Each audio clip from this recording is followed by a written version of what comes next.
Hey, this is Byron. Some of you may know me as Reckful in the internet world. Anyway, I'll get straight to the point.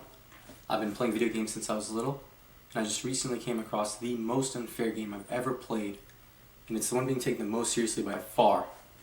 So this is how this game works. You log in, you make a character, you only have one chance. You can make one character only. It's hardcore. You can't choose anything about it. You log in, it's all randomized. So I log in, I look at my character. He's alright, he's average looking. Says he's got an average, above average intelligence. I look at my pack, I got 10 gold. Got 10 gold, alright. I guess you start with 10 gold. So I'm looking around, and I see some other characters who just logged in. Some of them are really good looking. Some of them are really good looking characters, but you know, that doesn't usually matter in a game that much. And then one of them had 10 million gold to start with. Most of them had no gold like me. 10 gold, not even like 1 gold, you know? Some of them, this one guy, he had 10 million gold. And he just started on his one character that he can make. I can't make another one and try to get that much gold. So I don't know, I guess I'll just have to make that gold, whatever. So I start playing, I'm level 1. You know, I'm leveling a little, so slowly, learning all my skills. Level 2, level 3, get up to like level 10, level 18. Level 18, the serious training starts. And then, you know, it's a little annoying, but I'm dealing with it, whatever. Get to like level 22, I finish my training. Alright, so I'm all done. And now it's time to start making gold. So, I go out and I find some ways you can make gold. Like, you can make all right gold here and there. I'm like, okay, it says here you can make about 40,000 gold every level. And then I found this other one, 60,000 gold level. So I was like, okay, wow, 60,000 gold level in this zone. That's good. So I went out to that zone. And I hit level 23 and I'm at 60,000 gold. Well, I owed a little for my training, so I had to pay that back, but whatever, I'm making gold. It's going up a little too. Like the next level I made 70,000 gold.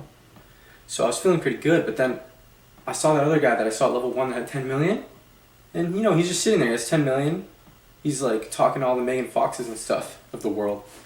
So I'm like, what the hell, man? So I'm still working, leveling and making gold, and this guy has 10 million gold. I'm doing really well, and this guy's way ahead of me, like right when he started. He actually has 11 million gold somehow now. Maybe he invested it in something. So this whole time I've been training and making gold, he's actually done more than me without doing anything at all. So I think about it. Why would anyone play this game? I could make gold every level until my character dies of old age, from level 24 to level 90. And I won't catch up to this guy even if he just stays at his 11 million gold. What is this game? Well, this is a game we all play. It's real life. In real life, you start with a certain amount of money. You start with certain looks. When you're 18 or 25 years old, you'll look a certain way. And you start with certain intelligence. And it's all just randomized. You can't make another character. This is who I am for the rest of my life, and that's it. There are people who start with everything about average. There are people who start, let's say, like Matt Damon in Good Will Hunting with full intelligence and full looks, but no money. And there are people who start with it all. There are people who are born into real life with millions of dollars. They could take 10 years of a regular person's salary, throw it down a toilet, and it wouldn't even affect them. Well, it wouldn't even fit down a toilet, but it wouldn't even affect them. And then there's the other end of the spectrum. Imagine tomorrow I woke up and I look like Megan Fox. Like, honestly, how hard do you think it'd be to make money if you look like Megan Fox? I would just walk outside, and within the month, or maybe even within the week or within that day, someone would just approach me, hey, be in my movie, or hey, let's do a photo shoot. Oh my god, you're so hot, whatever.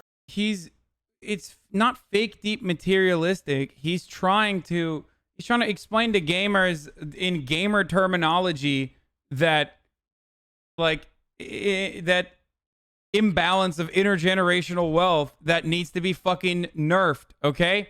That's what he's saying. Intergenerational wealth is OP. It needs a fucking nerf. It's that simple.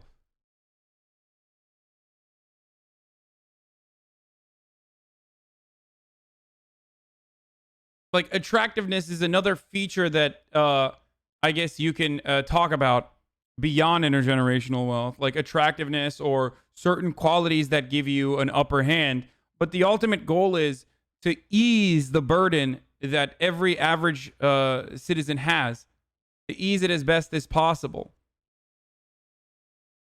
And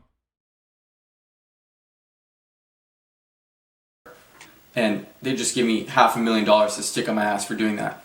Or maybe they want to stick something else on my ass. But I'd have $500,000, right? It's taboo to talk about how unfair this game is.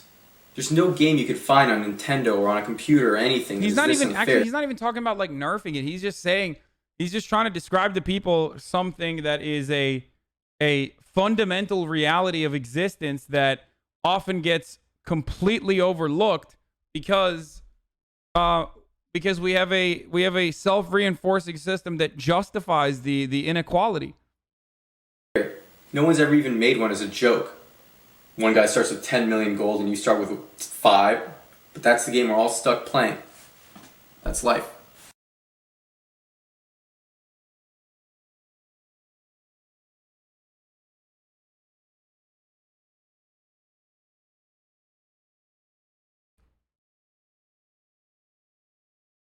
Yeah.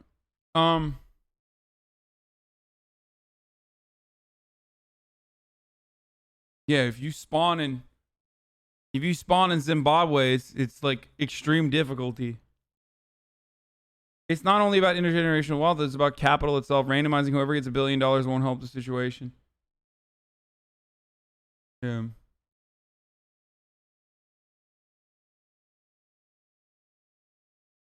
All right, let's do I've thought about this so long, and the only conclusion I've come to is that you can either work or you can complain because you can never change it. That's not true. That's just simply not true. Like, that is a very defeatist mentality to have. Terrible idea. You can work and you can work on yourself and also work to change the system. That's what you should be doing. And a lot of times, what you're changing isn't even immediate. What you're changing isn't for yourself. You might never actually see the consequences of your work. You might never see your advocacy come to fruition. But you're doing it for everyone else that comes after you. You're doing it for the very real the very real reality. I'm just using a redundant term here, but the very real reality that you are closer to becoming homeless than you are a billionaire. You, as an average middle-class person from a relatively comfortable background, are much, much closer to becoming homeless in your lifetime than you are to becoming a billionaire. This is something that most people never consider.